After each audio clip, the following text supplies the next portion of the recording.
Thank you for tuning into Inflection's Crowdsource Recap. This session was all about how to create a narrative with the data you've been collecting at your school community.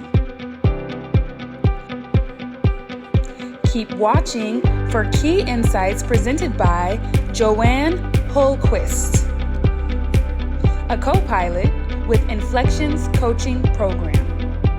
It's always interesting in thinking about the types of data that we use to inform our decision making, and then also how we use that to drive improvement, right? So you had a number of different types of data that you talked about in our opener, from achievement data that could have been collected from some sort of assessment to anecdotal data that you collect in interviews or such. So when we think about data, one of the things that we want to do is we want to think about the what. So what is the data that I want to be collecting to share? But we also want to think about the why. Why is it that we're collecting the data? Why is it that we want to share it? And in all honesty, when I think about this, it's not like linear for me. I might start with identifying the what, but when I go down to the why, I often go back up to the what and sort of rethink about, is that the actual data that I want to share? So for instance, if I'm thinking about achievement, and today I'm going to be talking about writing, so it might be I identify I want to, the data that I want to be sharing is student growth in writing. And that data that I could use it from a statewide assessment, right? Because that's often what I have to use when I'm writing my SMART goals, when I'm looking at my school improvement plan and such. But when I go down and think about the why and think about the intent of sharing that data and the audience in which I want to share that data with, I might go back and forth between the what and the why fairly often.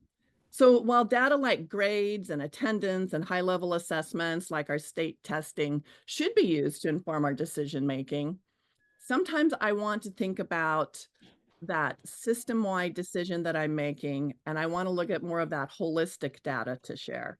And someone mentioned street data, and that's one of the resources we're going to be talking about today, because it helps us remember, like, not only what is measurable, what is valuable, but also what is the type of data that I might be sharing that really humanizes the information.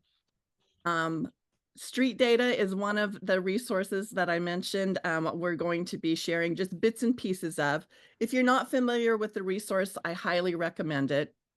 There's a quote there that you can read that I think is an important one when we're thinking about our students and we're thinking about our communities as well. Because, you know, if you're involved with Inflection and Portico, we're not just focusing on the school as its own entity, but we're also looking at the students, the staff, the community, parents, community members, all of those pieces.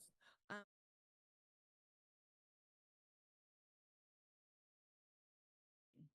So when we think about data, there's different levels of data. So that level one satellite data, that's the one that's that larger granular piece. And that's things like your state's wide assessments. Important information, right? Because it points us in a general direction that we need to like further look at. And then they have level two, which they refer to as map data. And that gives us a little bit more of a focused direction. But if we really want to dig down and get into that fine, more granular information, then that's looking at straight data. And that's what we want to talk a little bit about today. Um, I'll be honest, level two and level three, I tend to use more of those. Sometimes it's hard to use just that level three data, but being able to sort of dig down a little bit more in sharing that information and in telling the story, I think is so important. There's the table that outlines these different types of data that's available to collect at our school sites. And so this really is looking more at the street data piece and some different types of things that are there. So there's the artifacts, the story and narratives, and observations. So the example that I'm going to share comes from a leader that I work with. And they really wanted to talk with their community about student writing. So writing had been identified as an area of growth for them. That came honestly from the statewide assessment. It really showed that writing was stagnant. There wasn't growth that was happening there. But they also knew that writing can be somewhat of a gatekeeper for students, right? Um, because in order for them to move forward in both their reading and in their math, writing needed to be something that they focused on. That was really apparent in their statewide assessment when they looked at really broke that down and looked at the areas in both reading and math in which students were struggling. They all had to do with writing in one way or another. So in reading, it had to do with their responses that they were given. In math, it had to do with the problem solving. So not necessarily writing, but deconstructing writing in order to figure out what actually was being asked. And so their focus on writing, they knew would improve not just their writing, but it also could probably lean into improving areas in both reading and math as well. So what they bounced back and forth about is writing needs to be, the information that's in our school improvement plan, but we also want to share it with our community. And we also want our students to have voice in this and for them to also see their uh, how their perseverance, how their growth, how the process really was going to pay off for them as well. And so they decided they really wanted to focus more on those formative assessments. And so that's what they set their goal in. So that would be like level 2, the map data, when we were looking at the different types of data. But they also wanted to focus in really on that street level data. And so the artifacts that they wanted to focus on was actually examples of student writing and how students demonstrated growth from the beginning of the year to the end of the year. Because we know in those summative assessments, like the statewide testing, those little pieces of growth don't always show up right away, right? And that can be a little disconcerting for everyone involved. The other part that they wanted to make sure their community understood is that writing had been a focus of their professional learning for about a year. And sometimes parents can get a little bit uh, mm, unappreciative of days that are taken off to do professional learning, and make comments like, why aren't the kids just in school? And so thinking about how do we share with our community this really important piece of our professional growth in teaching writing and how that is impacting students. They also wanted to really emphasize with their teachers and their staff that that PLC time that they had set aside for collaboration and calibration in writing, how that focus was going to be shared throughout the community. So it was thinking about what kinds of data can I share in order to like accomplish all of these things. So that's why I say when I think about the what and the why, I kind of bounce back and forth because I might identify writing, growth in writing, but when I start thinking about the why, that specific data that I'm going to share in growth in writing might change. So I think this resource will be helpful for you. This is one that we created that will be available via Portico. So it starts off with what data are you trying to tell a story about?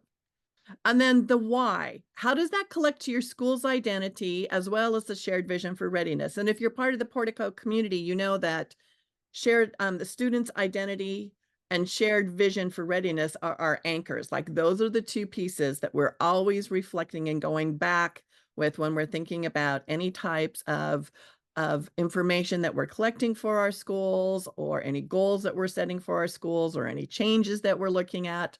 So how does it really connect with that? And then the next part is the audience. Like who is this for?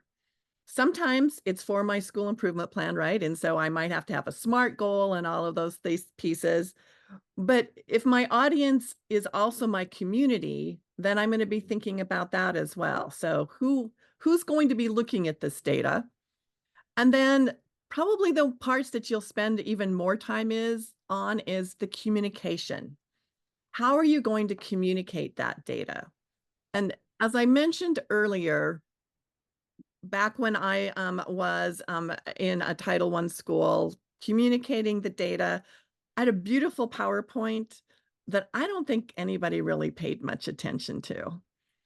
But when I think about the leader that I'm working with right now and her focus on student writing, communicating the data is much more at the granular level there. Students' writings being posted. They had the opportunity to have students interviewed, and it actually was with the ESD, so it was like publicized. And students were able to share their writing journey. They were able to share how they were looking at writing and reading together. And it was just like this beautiful opportunity to really share that story more, publicized, so not just her local community could hear about it, but statewide people are hearing about this. So different ways on communicating the data that they have.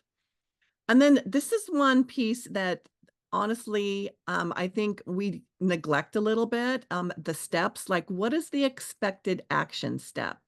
So what's the outcome that I'm looking for in sharing this data?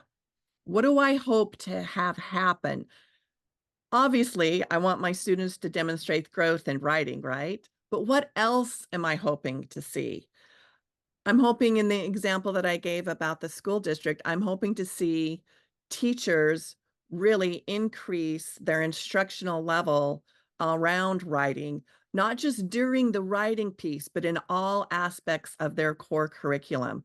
So I'm really anticipating seeing writing being a part of math, being a part of reading, being a part of the everyday pieces, even when students have time in which they're not are doing some direct instruction, that maybe they're going over to the writing workshop that's in the classroom and they're writing on their own. And so they're seeing themselves as writers, as readers, as mathematicians. Maybe an action step that I'm looking for is that I want parents to not just support students in as their child in writing and be proud of the achievement that they're making, but also what are some ways that they might demonstrate themselves as writers. So just thinking about like what is the anticipated steps, then I might go back and forth once again on this template because it might be a different story that I want to share, thinking about what the outcomes are that I'm expecting.